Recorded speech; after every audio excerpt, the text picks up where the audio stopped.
de respeito ao poder, de integração do legislativo com o executivo. O legislativo não pode se subordinar ao executivo.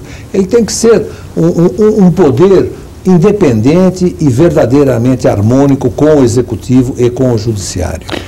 O que é que o cidadão normal, o que a sociedade civil de São Paulo pode esperar da Assembleia Legislativa esse ano?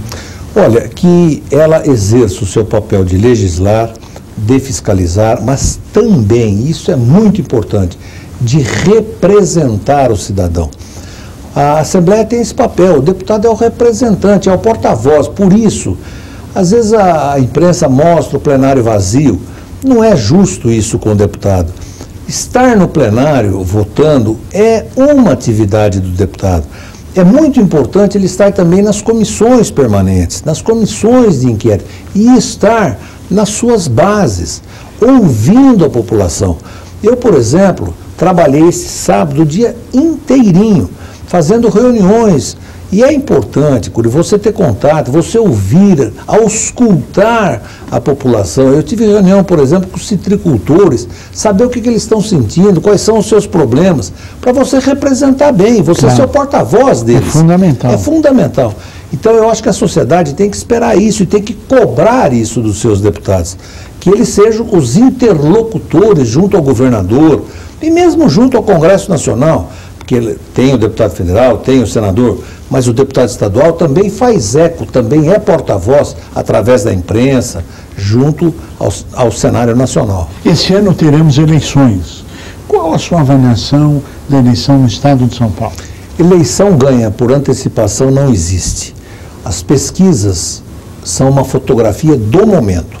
Acho que há uma grande perspectiva do ex-governador Alckmin ser eleito, acredito que ele vai ser eleito, mas toda eleição é difícil. Quem são os outros candidatos?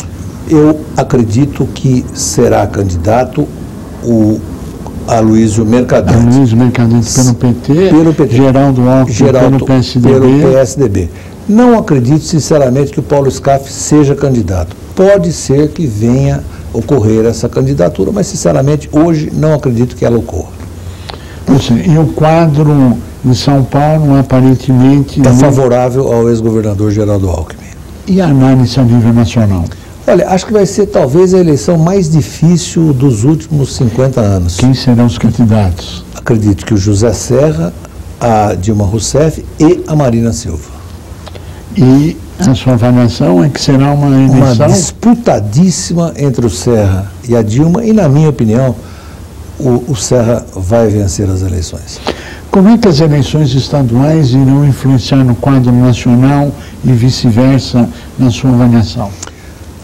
Não interfere muito. Eu acho que o eleitor vota, e as pesquisas já mostram isso, vota de maneira independente na candidatura federal e na candidatura estadual. Não há um casamento entre as duas candidaturas. Há muito eleitor do Serra que vota no candidato do PT, por exemplo, para governador, e muito eleitor da Dilma que vota no candidato... enfim, é descasada, a eleição é descasada. Ou seja, tudo pode acontecer, é isso? Tudo pode acontecer, sem dúvida alguma. Se a gente pudesse fechar os olhos e sonhar, qual seria a principal mudança, na sua avaliação, na Assembleia Legislativa em São Paulo? Olha, não só na Assembleia de São Paulo, como no Congresso Nacional, em primeiro lugar, uma constituinte exclusiva, para que a gente tenha um novo modelo político, essa tão falada reforma política que nunca vem e nunca virá, se ela tiver que ser feita por políticos. Por quê? Porque os políticos não vão cortar na carne. Precisa ter uma constituinte, elege-se um grupo de deputados constituintes para fazer uma Constituição. Terminou a Constituição, eles vão para casa e não pode mais ser candidato na próxima eleição. Aí eles farão uma boa Constituição. Do jeito que é hoje, não vai ter Constituição que faça reforma política e reforma tributária, que a gente precisa há 50 anos. Outra coisa importante, por exemplo, o orçamento não pode ser uma peça de negociação política, de barganha política.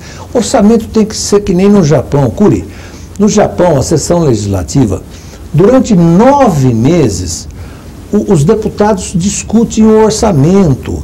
e depois, durante 3 meses, votam o orçamento. Discutem, não é na sessão legislativa, no plenário, não.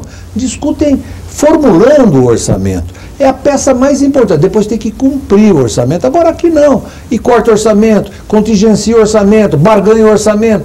É uma peça de ficção. Nós estamos chegando ao final do nosso tempo, mas não podemos deixar de perguntar. Se faz o orçamento, aí vai ao Executivo.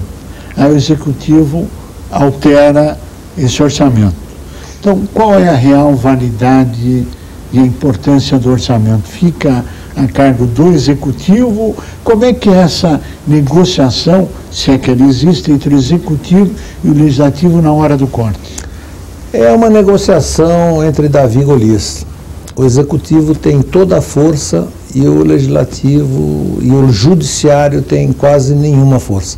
É uma peça de ficção e, via de regra, não aqui em São Paulo, isso graças a Deus não acontece já há algum tempo, mas em Brasília é frequente. O orçamento, a liberação de recursos orçamentários é usada para negociação política, para barganha política, na sua mais execrável forma. Nós pediríamos suas considerações finais. Olha, fé, crença no amanhã, desde que hoje a gente faça o correto. Senão nós vamos continuar sendo sempre o país do futuro. O Brasil vai bem, mas é preciso que a gente queira sempre melhorar. Barros Munhoz, presidente da Assembleia Legislativa de São Paulo, nós queremos agradecer muito a sua participação, a você que esteve conosco até agora, o nosso mais profundo agradecimento e até o nosso próximo programa. Até lá.